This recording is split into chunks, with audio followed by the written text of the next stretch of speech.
Okay, I just have to get this off of my chest. The Avatar franchise is 100% based off of South Sudanese people. Literally phenotypically taken from us. Tall, lanky, dark, ethereal, otherworldly. We're not called blue-black for no reason. Names like this new character, Barang.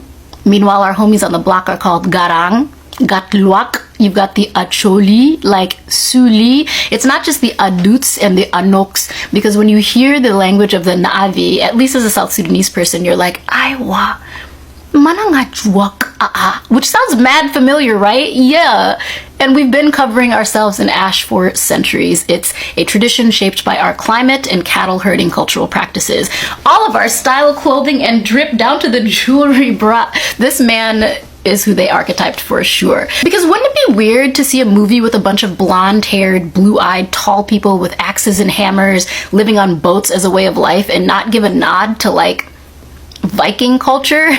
And you might think like, why does any of this matter? It's all made up anyway. Well, Cap, no, it's not. You're actually telling the story of real people, like Pocahontas. It's fiction rooted in real people, which in this case erases those people from any credit of their own culture, only to be remembered through a myth, which is problematic because fiction becomes fact when it's the only version that people ever see. Ask any indigenous person how real Pocahontas turned out. And as a filmmaker myself, my commitment to the craft is about the truth, because good filmmakers want to tell the most authentic version of a story, even if it's fictional. Exploitative filmmaking doesn't aim to tell the most honest story. They go for the cheapest version that appeals to the widest market, and that market is usually shaped towards the most basic, flattened understanding of a people or culture.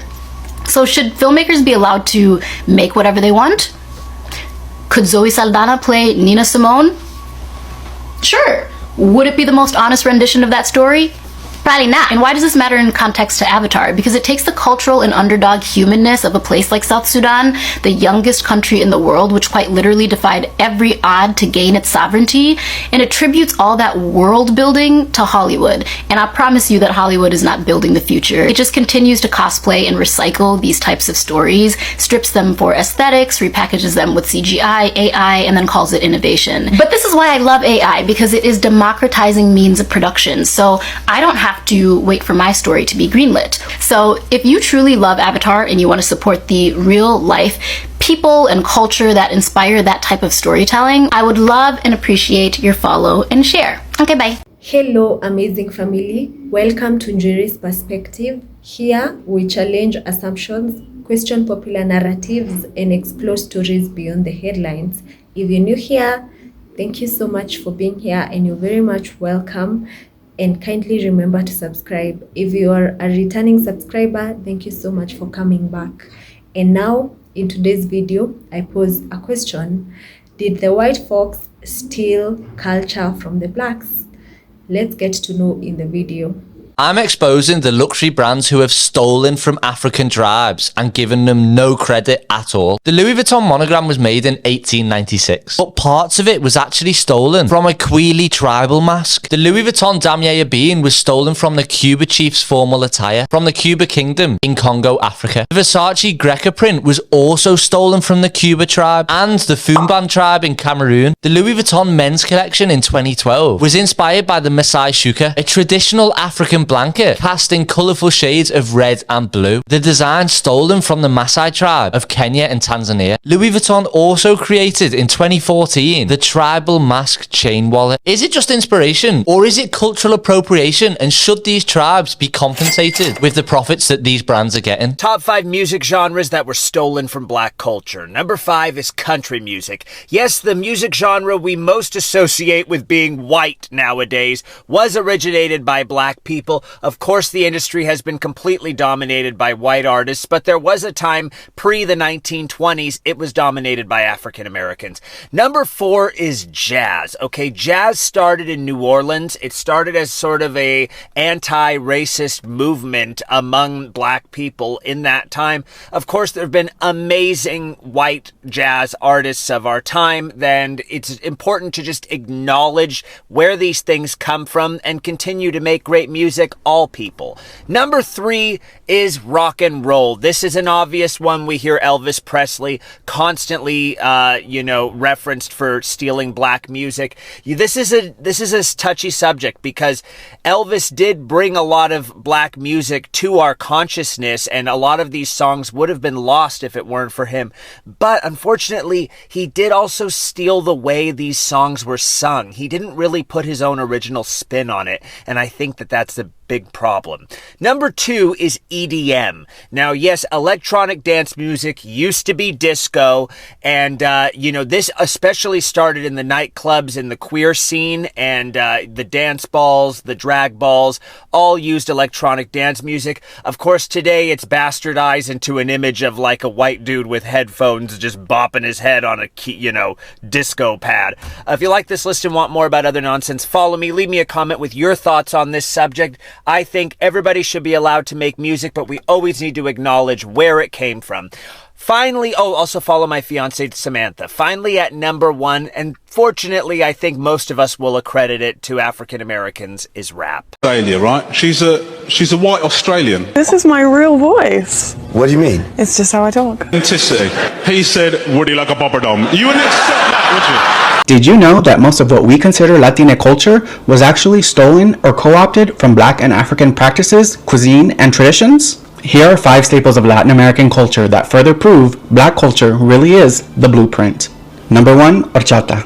Horchata originated in northern Africa around 2400 BC and spread into West Africa and Spain. African people who were enslaved and trafficked into Mexico brought this tradition with them, and now it is a staple of Mexican cuisine. Number 2, bomba.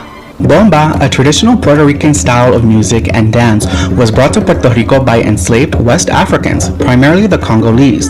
Bomba is a call and response style of music that was used to express resistance, anger, and sadness amongst the enslaved West Africans who were trafficked to the Americas. Bomba is also a major influence in reggaeton. Number 3, mofongo and mangu. Mofongo and mangu, which are staples of Puerto Rican, Dominican, and Caribbean cuisine in general, were inspired by the West African dish fufu. Afro-Latinos and Tainos combined traditions and ingredients to create their own versions of this dish. Number 4, punta. Punta music, often attributed to Honduras, actually originated as a Garifuna tradition, originally from St. Vincent and the Grenadines. The Garifuna are an Afro-Indigenous people made up of West Africans, mostly who survived shipwrecks and intermarried with the island's native indigenous Arawak and Kalingo peoples. Number 5, rice dishes.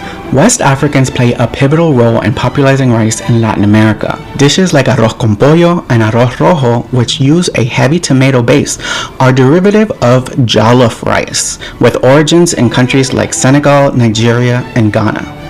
The list goes on, so make sure to share any additional Black or African practices that have become staples of Latin American culture in the comments. Despite their major contributions to Latina culture, Black and Afro-Latinos still experience rampant oppression, racism, and anti-Blackness amongst Latinos in Latin America and the United States. It is our duty to break that cycle. So if you hear your widow spouting some racist shit, make sure to ask him. There's always been a big question, were Black people robbed of their culture, or did they preserve their authentic African culture? And what Soul is saying is that they were robbed of their culture, and so they picked up the culture of the people around them, and the people around them were rednecks. And if you look at the white redneck culture and the Black redneck culture, they have a lot of the same values. They don't particularly respect education, they love Jesus, they use violence in their conflicts, and even Ebonics, which is, Black English, is actually all from the west of England. What? It's from the west of England. So, for example, if you go to places like Cornwall, they would always say, Devon knows how they make it so creamy, and they all talk like this, right? And so it doesn't sound like Black English, but they do say things like, I be doing that, and we be doing this, and they be doing that. And so there's the use of that copula be, where instead of saying I am, you are, he is, she is, they are, they just say I be, you be, we be, they be, which is the classic feature of Black English, African American vernacular English. Now, people go get mad at this white guy for saying this, and you know why? Why? Because people don't know who Thomas Sowell is. Thomas Sowell is a black man who wrote a book called Black Rednecks and White Liberals. And in his book, he explained this whole theology of how black people were robbed of their culture. It's just a simple fact. I mean, they came from Africa. They were taken apart from their families. They didn't have a common language. They lost all of their culture over generations. And what did they adopt? That's why I always argue it's not black culture. It's degenerate culture that black people have adopted. The same with white, the same with whoever adopt this culture is going to find themselves in a very similar situation in America and across the world. It's that simple. Guess who's cosplaying black culture and native and culture all the time? You tell me who's cosplaying and stealing cultures. It's not me. It's not me. I don't have to cosplay being black. I don't have to cosplay being native.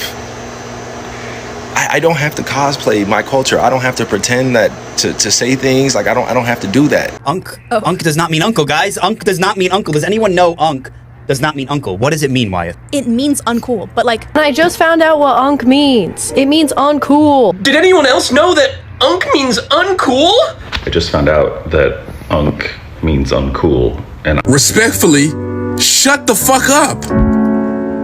God damn. Do you ever shut that trap of yours? No? I say that. We absolutely need to start gatekeeping our culture.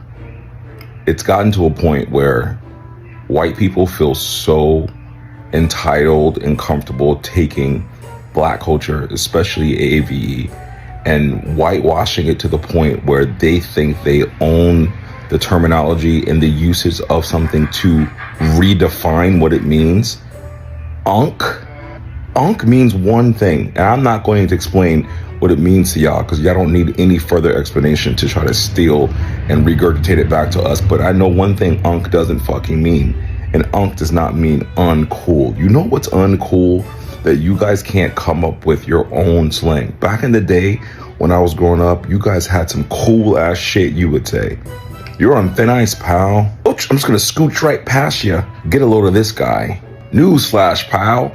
You guys have so many cool things that you could do and come up with yourself, but you are stealing black speak, trying to make it something else, and telling us that unk means uncool. On the first day of Black History Month. It happens every single day. People steal our style, they steal our culture, they steal our words, they steal how we dress, how we feel, what we drink, what we eat, everything. And we can't allow that to be a point where it's like, oh man, we ain't getting the credit. It's almost like you got to be like, oh shit, we got to do it even harder. Exactly. Like everything that we do, we move the needle. That's right. And we got to continue to do that. People love the culture from black people, and then when they see black people go through the worst injustice ever, they quiet. Exactly. And it's like, we need that love. We need that. Give us that credit by standing with us so we can stand together, all nationalities. But you see us going through it, say something, because we're here. We're giving the world our sauce and all of that. And it's like, if you want to take that sauce or whatever you want to call that thing we give out to the world, then be there with us. Speak up against us. Many black inventors face challenges in reaping the financial benefits of their inventions due to systemic racial discrimination that hindered their access to resources, capital, and patents. Large corporations or government agencies often reap the profits of these black inventions. George Washington Carver discovered over 300 uses for peanuts, including peanut butter. His greatest contribution was in agriculture innovation, especially rotation techniques for cotton farmers. However, Carver did not patent most of his discoveries, and he worked primarily to help farmers. He made very little money from his inventions, while larger white-owned farms reaped the financial benefit of his discoveries, creating generational wealth for their families because they had the capital to take advantage of his discoveries. Next up, we have Garrett Morgan. He invented the traffic signal, the red light, green light, yellow light, slow down, and the gas mask. Morgan sold his patent for the traffic signal to the General Electric Company. so they reap the financial benefits from the mass production and adoption of the invention, creating what? More generational wealth for white families instead of black ones. Morgan's gas mask was used in World War I, and he started his own business making and selling it, but still benefiting little financially because bigger companies came in and mass produced them. Next up, we have Lewis Latimer. He invented the carbon filament for light bulbs and the process for manufacturing them, which improved the lifespan of electric light bulbs. Although Latimer made important contribution to Thomas Edison's light bulb, he did not personally benefit from the invention. He worked as a patent draftsman and engineer for Edison and other companies, but much of the financial gain went to the companies that used his patents because he didn't have the resources or capital to use them himself and build what? Generational wealth. Next, Granville T. Woods invented the multiplex telegraph, an early version of wireless communication that allowed multiple messages to be sent over the same wire. A black man, okay? You texting? Black man invented that. Woods received patents for several of his inventions, but often struggled with patent infringement cases because they came after him for his inventions. Many of his inventions were used by larger companies, such as General Electric, which exploited his ideas without giving him significant financial compensation, and he didn't have the money to fight back. Next, we have Marie Van Britten Brown, who invented the home security system, including a camera, monitor, and remote control door lock. Brown patented the invention in 1966, but her financial gains were limited. The patent was sold to a larger company that developed the home security industry further. Because why? Because they had more capital, more resources. As with many black inventors, she did not see substantial long-term financial rewards for her patent, for her inventions. So another opportunity for generational wealth lost. Denied by who? Anybody?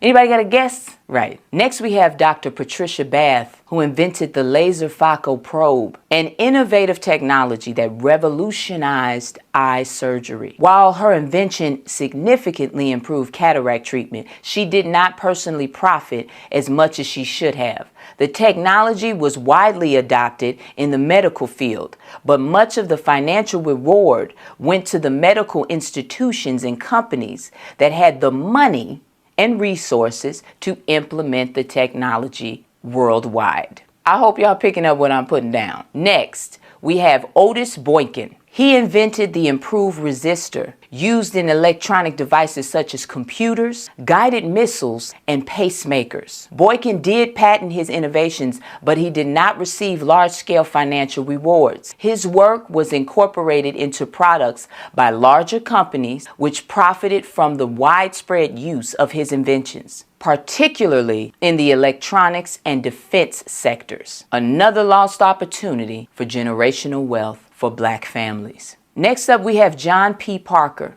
who made improvements to the industrialized furnace. Parker's contributions were significant in the industrial field, but like many black inventors, he did not fully benefit from the financial rewards. His work was used by larger companies, so once again, no generational wealth gained. That gain went to white-owned companies. Next up, we have Henry Sampson, who invented the gamma electric cell, a technology used in the development of portable power sources such as batteries. While Sampson did not receive a significant financial windfall from his invention, surprise, surprise, he was instrumental in the development of battery technology. However, much of the economic benefits went to corporations and the military that adopted this technology. So once again, no generational wealth gained for black families. I hope you picked up the importance of building black capital and resources so our future patents and trademark opportunities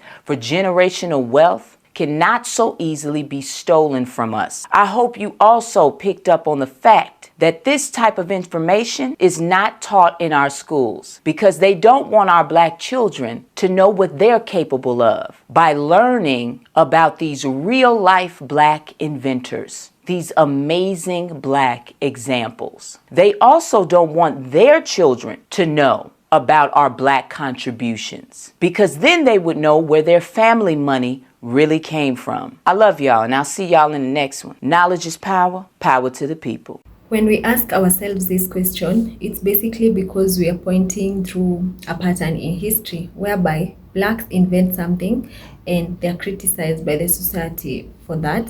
And then later the whites copy the same thing and they received so much praise and recognition for the same thing. Like for instance, the cornrows. The cornrows are originally a Black invention, and when done on the Blacks, it was considered quite unprofessional. Then later the whites did it, and especially celebrities, and it was considered fashionable and actually trendy, even in magazines. Also, some music genres that are originally from the Blacks, which include rock and roll, jazz music, gospel, and more. And for instance, the rock and roll was actually pioneered by Black Americans, and there were three, and the two that I remember are Little Richard and Chuck Berry. Also, regarding hairstyles, there are also hairstyles such as Bantu knots, box braids, and even dreadlocks. These hairstyles are all Black inventions, and when in professional settings, some hairstyles were considered unprofessional to Black people, such as dreadlocks, and that is contrary to the white people. Also, there are language slangs that are actually Black. There are actually language slangs that are actually from the Black people. I would like you to comment down below what language slangs do you believe or are really from the Black community. Also, some brands such as Louis Vuitton are believed to have copied the Maasai tribe of Kenya, especially in their 2017 menswear, as well as the Lesotho people through their Lesotho blankets.